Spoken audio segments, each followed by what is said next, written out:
नमस्कार। RJ रोहिका Sharma channel में आप सभी का स्वागत है। आज की हमारी कहानी का नाम है तुझ में रब दिखता है। तो चलिए कहानी शुरू करते हैं और ये है उसका भाग 1। राठौड़ विला। भंवर भंवर, कमरा साफ हुआ कि नहीं? तुम्हारे साहब आते ही होंगे। अगर कमरा तैयार नहीं मिला तो बहुत गुस्सा करेंगे। सीढ़ियों से नीचे आते हुए श्रीमती कोमल राठौड़ ने कहा, जी मालकिन, कमरा तैयार हो गया है। भंवर ने जवाब दिया, ठीक है, जाओ अब लॉन की सफाई देखो। जरा भंवर, भंवर, जाके लॉन की सफाई देखो। भंवर चला गया तो कोमल जी किचन में चले गई। महाराज जी, खाना तैयार है? हाँ जी बहू जी, तैयार है। आपने जो जो कहा था सब बना दिया। ठीक है, वैसे ही जैसे वो लोग लाते हैं उसके बाद खाना परोस दीजिएगा, ठीक है ना? कहकर कोमल जी बाहर चले गई और आकर सोफे पर बैठकर इंतजार करने लगी। तभी पीछे से किसी ने आवाज लगाई, कोई आ रहा है माँ। कोमल जी ने पलट कर देखा तो पीछे उनकी बड़ी बहू गुंजन खड़ी थी और मुस्कुराकर बोली, अरे बेटा, वहां क्यों खड़ी हो? आओ आओ, यहाँ बैठो। गुंजन उनके पास बैठ गई तो कोमल जी मुस्कुराते हुए कहने लगी, पंखुड़ी आ रही है तुम्हारे पापा के साथ।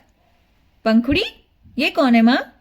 गुंजन ने आश्चर्य से पूछा तो कोमल जी बोली, ओहो, तुम्हारे दादाजी थे ना, उनके बहुत अच्छे दोस्त हुआ करते थे पंखुड़ी के दादाजी। हमारे शहर आ जाने के बाद हमारी पैतृक हवेली और जो भी कुछ जमीन है उसकी देख रेख पंखुड़ी के दादाजी ही करते थे। पंखुड़ी की माँ की मौत के बाद उसके जन्म के समय ही हो गई थी और उसके पिता भी पत्नी के वियोग को सह नहीं पाए तो थोड़े दिन बाद उनका भी देहांत हो गया। तब से पंखुड़ी के दादाजी ने ही उसे पाल पोस कर बड़ा किया है, लेकिन अब वो भी नहीं रहे और वो बच्ची अकेली रह गई है। उसके दादाजी ने इतना कुछ किया है हमारे लिए, तो अब हमारा भी फर्ज बनता है ना पंखुड़ी के लिए। इसलिए तुम्हारे पापा लेने गए हैं उसे। अब वो यहीं रहेगी, हम सबके साथ, इस परिवार का हिस्सा बनकर। हाँ, ये तो बहुत ही अच्छी बात है। इसी बहाने मुझे एक नई सहेली मिल जाएगी, है ना? गुंजन ने खुश होते हुए कहा। तभी बाहर से गाड़ी के हॉर्न की आवाज आई। उस आवाज को सुनकर कोमल जी ने कहा, लगता है तुम्हारे पापा और पंखुड़ी आ गए, आओ चलकर देखें। और दोनों दरवाजे की तरफ बढ़ गए। दोनों बाहर आए तो देखा गाड़ी से अमृत राठौर बाहर निकल रहे हैं। अमृत जी ने गाड़ी के पीछे का दरवाजा खोला और किसी को बाहर आने का इशारा किया। कुछ पलों के बाद एक लड़की गाड़ी से बाहर आई। उम्र उसकी यही कोई 20-21 साल, गोल छोटा सा चेहरा, उस पर बड़ी बड़ी आंखें, सदी हुई पहनी सी नाक, उभरे हुए गुलाबी होंठ। रंग ज्यादा गोरा नहीं था पर चेहरे पर गजब का तेज था। लंबे बालों की चोटी बनाकर साइड से डाली हुई थी।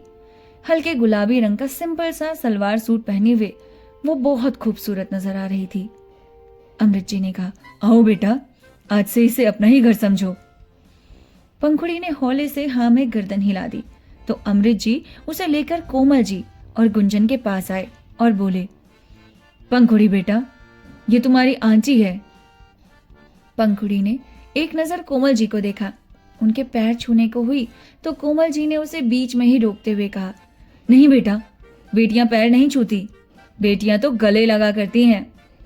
ऐसा कहकर उन्होंने पंखुड़ी को गले लगा लिया। उनके गले लगने से पंखुड़ी थोड़ा इमोशनल हो गई। शायद दादाजी के बाद ये पहली बार था जब उसे इतना स्नेह और अपनापन मिल रहा था। आज दोनों अलग हुई तो कोमल जी ने उसके गाल पर हाथ रखा और कहा, बहुत छोटी सी थी बेटा जब तुम्हें देखा था, अब देखो कितनी बड़ी हो गई हो। पंखुड़ी बस हौले से मुस्कुरा दी। कोमल जी ने उसे गुंजन से मिलाते हुए कहा, इससे मिलो, ये मेरे बड़े बेटे अमन की पत्नी और तुम्हारी भाभी गुंजन। गुंजन ने भी बड़े प्यार से पंखुड़ी को गले लगाते हुए कहा, हमारे परिवार में तुम्हारा स्वागत है पंखुड़ी। वैसे तुम बहुत प्यारी हो, बिल्कुल अपने नाम की तरह। पंखुड़ी गुंजन की बात सुनकर हल्का सा मुस्कुराकर बोली, आप भी बहुत प्यारी हैं भाभी। चारों घर के अंदर चले आए। पंखुड़ी अपनी बड़ी बड़ी आंखों से पूरे घर को देख रही थी। घर बेहद खूबसूरत और करीने से सजा हुआ था। पंखुड़ी को ऐसे देखकर कोमल जी ने कहा, क्या हुआ बेटा, तुम्हें हमारा घर पसंद नहीं आया? तो पंखुड़ी ने अपनी मीठी सी आवाज में कहा, नहीं आंटी जी, घर बहुत सुंदर है। उसकी बात सुनकर कोमल जी मुस्कुरा दी और फिर उन्होंने गुंजन से कहा, गुंजन, मैंने पंखुड़ी के लिए कमरा साफ करवा दिया है। तुम पंखुड़ी को उसके कमरे में ले जाओ, उसे फिर हाथ मुंह धुलवा कर नीचे ले आना। तब तक मैं खाना लगवा देती हूँ। उसकी बात सुनकर गुंजन पंखुड़ी को लेकर उसके कमरे में चले गई। गुंजन पंखुड़ी को लेकर उस पर ऊपर वाले कमरे में आ गई जो कोमल जी ने उसके लिए तैयार करवाया था। पंखुड़ी उस कमरे को बहुत गौर से देख रही थी। कमरा बेहद खूबसूरत और बड़ा था। दीवारों पर सफेद और हल्के रंग का पेंट हो रखा था। बीचों बीच एक बेड बिछा हुआ था। बेड के दोनों तरफ साइड टेबल पर 2 लैम्प शेड रखे थे। सामने बड़ा सा कबर्ड था। दीवारों पर खूबसूरत पेंटिंग लगी हुई थी और कुछ शोपीस रखे हुए थे। और जो बात उसे सबसे खूबसूरत बनाती थी वो थी कमरे की बड़ी बालकनी, जहां से नीचे बनाया हुआ सुंदर सा गार्डन पूरा दिखाई देता था। गुंजन ने पूछा, पंखुड़ी, तुम्हें अपना कमरा पसंद आया ना? जी भाभी, बहुत सुंदर है। पंखुड़ी ने पलटकर गुंजन की तरफ देखते हुए जवाब दिया। ठीक है, तो फिर जल्दी से फ्रेश हो जाओ, नीचे चलते हैं, सब लंच के लिए हमारा वेट कर रहे होंगे। इतना सुनकर पंखुड़ी बैग में से अपने कपड़े लेकर वॉशरूम के अंदर चले गई। थोड़ी देर बाद वह हाथ मुंह धोकर और कपड़े बदलकर बाहर आई। उसके बाद दोनों नीचे आ गए। टेबल पर खाना लग चुका था। अमृत और कोमल जी वहां पहले से बैठे हुए थे। गुंजन और पंखुड़ी भी आकर बैठ गए। तब एक लड़की बाहर से भागती हुई आई और अमृत जी के गले लगकर बोली, पापा आप आ गए, मैंने आपको बहुत मिस किया। अमृत जी ने प्यार से उसके माथे को चूमा। हमने भी अपने प्रिंसेस को बहुत मिस किया। आइए, आप भी लंच कर लीजिए। तभी उस लड़की का ध्यान पंखुड़ी की तरफ गया और बोली, आप पंखुड़ी है ना? माँ ने बताया था आपके बारे में। पंखुड़ी ने मुस्कुराकर सर हिला दिया तो कोमल जी बोले, पंखुड़ी, ये हमारी बेटी आद्या, हमारे घर की जान और सबकी लाडली। आद्या ने मुस्कुराकर पंखुड़ी की तरफ हाथ बढ़ाकर कहा, हेलो। पंखुड़ी ने भी अपना हाथ उसके हाथ में दिया। तब पीछे से अमन भी आता हुआ बोला, अरे भाई, हम भी हैं यहाँ। गुंजन अमन को देखते ही उठकर उसके पास चले गए और बोली, अमन, आपने तो कहा था मीटिंग है, तो लंच के लिए नहीं आएंगे? हाँ बाबा, मीटिंग कैंसिल हो गई और मैं आ गया।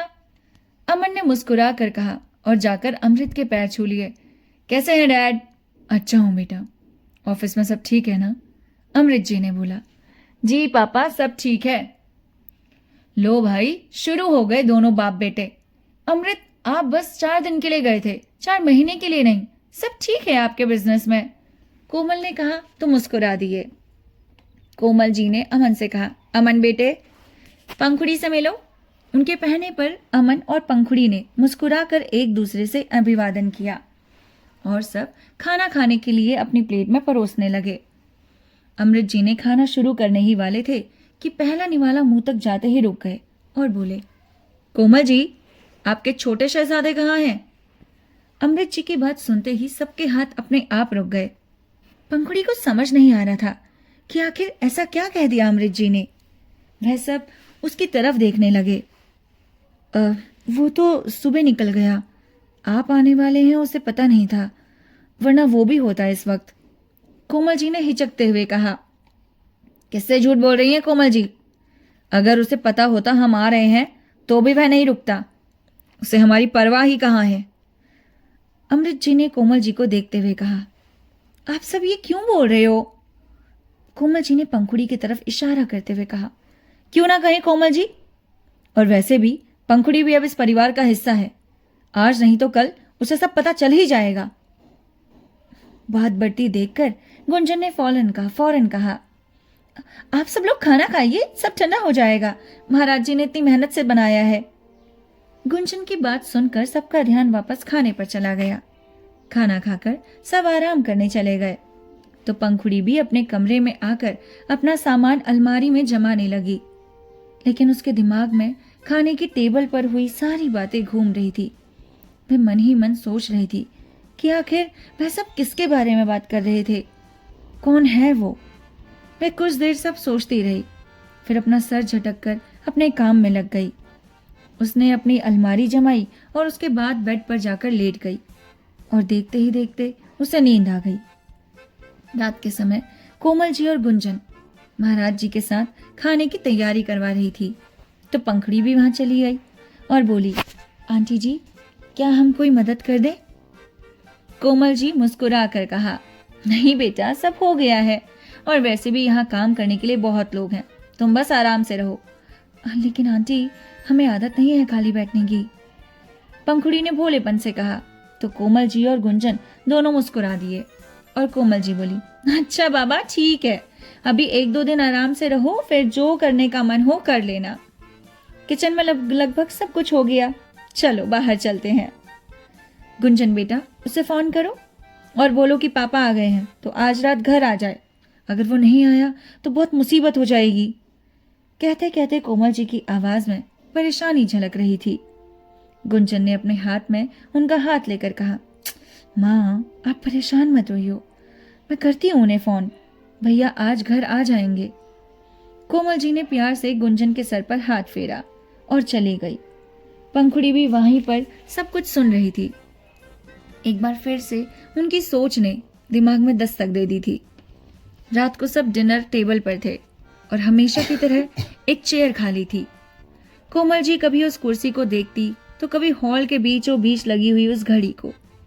पंखुड़ी की नजर भी दरवाजे पर जा ठहरती, आखिर कौन है जिसने सबको इस घर में बेचैन किया हुआ है।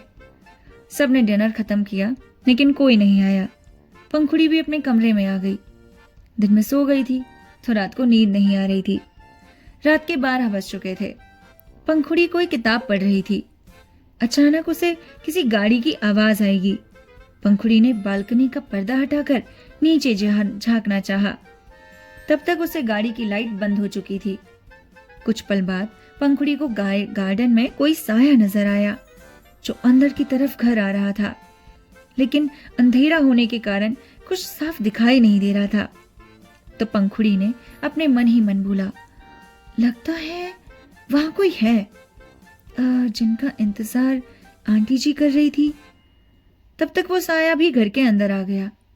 पंखुड़ी ने भी अपनी बालकनी का पर्दा गिराया और आकर बस लाइट ऑफ करके जाकर कमरे में सो गई। तो ये कहानी अभी जारी है। कश्मकश के साथ हमने ये कहानी को शुरू कर दिया, लेकिन इसके पार्ट रोज नहीं दे पाएंगे। ये कहानी की लेखिका कहती हैं, इसीलिए वो कहती हैं कि कृपया करके आप इनका वेट कीजिए, क्योंकि अगला भाग इन्होंने दूसरे में जल्दी ही छापा हुआ है। तो मिलते हैं आपसे नेक्स्ट पार्ट के साथ। तब तक के लिए हमारे चैनल को सब्सक्राइब जरूर कीजिएगा।